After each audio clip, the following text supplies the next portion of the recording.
It's Wednesday. Wednesday. It's Wednesday. And you know what that means. Besides the hump. It's new comic book day. It's new comic book day. It's new comic book day. I'm here to review some comics.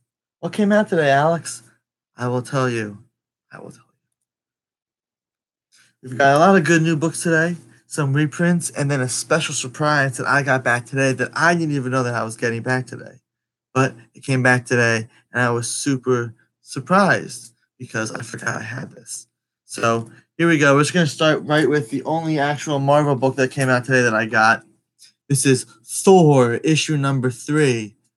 Thor, Hela, and that's Baldur. Baldur is Thor's other brother. Thor number 3, written by Jason Aaron and penciled by Mike Del Mundo. War rages across the land of the dead, and not even the reunion of Thor with his brother Baldur can stop it. Perhaps peace might come from the wedding of the century in Hell, with Hela, the goddess of death, as the bride. Which Odinson brother is going to be the lucky groom? And what special surprise guest is looking to put a deadly stop to the nuptials? This is Thor, issue number 3, out today. Moving on to the DC books. Actually, no, I'm sorry. There is one more Marvel book. Here we go. This week's Deadpool offering. Hold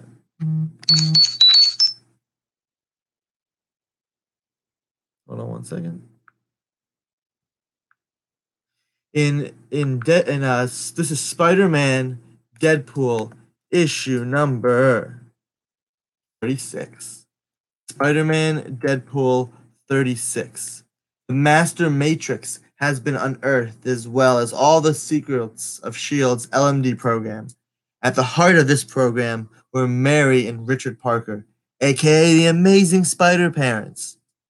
Just when you thought you could trust the two people that were without blemish, Deadpool somehow ruins them too.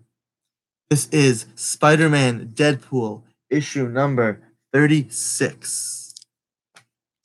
Moving on to DC's books for this week. Hi, John! Shout out to John! John just got married! Woo! What up, John? Moving on to DC's books, we've got Batman issue number 51. Yes, this is this week's issue of Batman, number 51. This is written by the amazing Tom King with art by Lee Weeks. Batman issue 51. The honeymoon is over for Bruce Wayne as Gotham City's most prominent citizen gets selected for jury duty in a chilling court case involving Mr. Freeze. Freeze claims the charges should be dismissed because Batman used excessive force. Cue the outraged media circus. While doing a civic duty, Wayne's forced to take a hard look at the Dark Knight's methods. And hey, what is Dick Grayson doing running around the city dressed as Batman? Batman issue 51. The wedding was 50. Here's 51. Check it out today. Moving on to Batman, Brave and the Bold. It's Brave and the Bold, Batman and Wonder Woman. Issue number 6. This is issue number 6 of 6. This completes the miniseries. This is both written and drawn by Liam Sharp.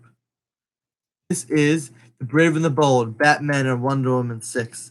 It's an epic battle for Tir na Nog in this finale, as King Elatha has opened its causeways, and both Fomorian and Denarian creatures are spilling into our own realm. Batman must go back to Gotham City to try to close the causeways from inside, while Wonder Woman will fight alongside King Elatha against his once banished brother, Balor Evil Eye, who will take the crown and rule it, Tir na Nog, for eternity. This is Batman. This is Brave and the Bold, Batman and Wonder Woman, issue number 6. And the last DC book for the week is Green Lanterns. Green Lanterns, issue number 51. A murderer stands with the Green Lantern Corps' ranks as tension rises between Simon and Jessica. Their rings seem to say the other committed the crime. This is Lanterns, issue number 51.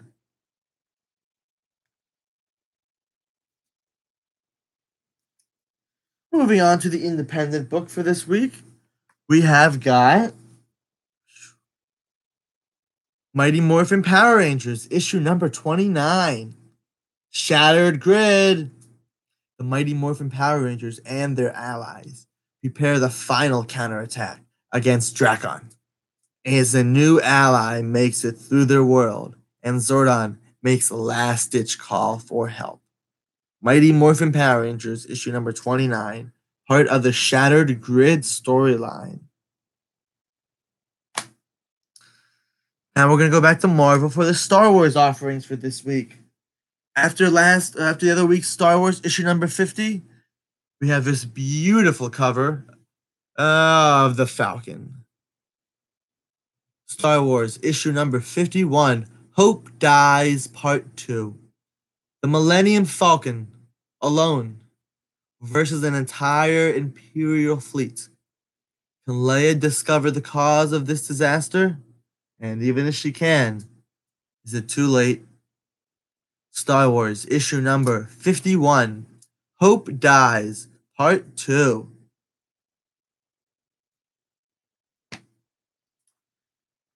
Poe Dameron is ending in a few issues, so we've got Poe Dameron issue number 29. Poe Dameron issue number 29. Where were Snap Wexley, Jessica Pava, and the rest of Black Squadron during the events of The Last Jedi? Fighting for a very survival of the Resistance, of course. Now, at last, their story can be told. This is Poe Dameron issue number 29. Now, if you're not even reading Poe Dameron, I suggest you pick up issue number 28. It is currently my favorite story that has come out from Star Wars and any of the media. Basically, there are two characters who I will not say because that's part of the awesomeness. The two characters who we know and love that we never understand talking to each other. We talk to each other. Check out Poe Dameron 28, but this is Poe Dameron 29. Finally, for the Star Wars offerings for this week, we've got Darth Vader Annual 2. Now, this is the first annual from the Volume 2, but it's number 2 because Volume 1, that went issued 25, that went for 25 issues, that had an issue 1. That had a Volume 1 of an annual. This is actual annual number 2, even though it's the first annual in this volume. But Darth Vader Annual 2, Technological Terror. Darth Vader intends for the Empire to hold no secrets for him or from him, which means it is time to dig into the pet project of Governor Wilf Tarkin and Orson Krennic, the massive battle station being built on Geonosis. Opportunity arises when the project is hindered by sabotage from unknown forces. The Emperor calls on his Dark Enforcer to root out the source of treachery that threatens to destabilize the Empire's galactic ascent. This is Darth Vader Annual 2. Now, Marvel put out 3 reprints of True Believers for today. So here are the 3 reprints for Marvel True Believers. We've got Fantastic Four, issue number 209. This is The Coming of Herbie. Woo, Herbie! This came out August of 1979. Fantastic Four 209. Now remember, the True Believers are $1. So go to your local comic store if you have any interest. They're just $1. Go pick them up. Moving on to the next Fantastic Four reprint of the week. This is Fantastic Four 232. 232. Fantastic Four by John Byrne. This is July 1981. Fantastic Four 232. Finally, and this is a personal favorite of mine, we're moving on to Fantastic Four 337. Yes, FF 337, which is by Walt Simonson. You know, I love Walt Simonson. He's my favorite. So Walt Simonson did Thor. Walt Simonson did Fantastic Four. Coincidentally, he started both issues on 337 as a writer. So that's interesting. So this is reprints Fantastic Four 337. So those are all the new books. But something special came today. I'm at the store that I work at, which is shout out the Toy and Comic Heaven.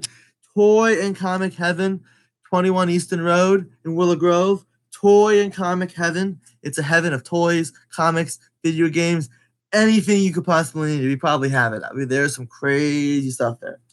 But apparently, I got a mail call from CGC, and I got a book back. Forgot what I had out, but as soon as he said I had a book back, I remembered what it was. And here we go. Yes, Batman 234. This is the first Silver Age Two-Face. Woohoo! Two-Face. Graded at a 6.5. This is a 6.5. 6.5. What a nice fine book right here. Nice fine book. 6.5. Silver Age Two-Face. This is Denny O'Neil and Mike Fredericks stories. Neil Adams and Irv Novick art with a beautiful Neil Adams cover. So this is Batman issue 234, CGC 6.5. So that's my review for this week. Those are all the books that I have. I hope everybody enjoyed the review. Same time next week. I'll have more books to review. I will have more comic knowledge to drop. May the force be with everyone, and I will see you all next week. Bye.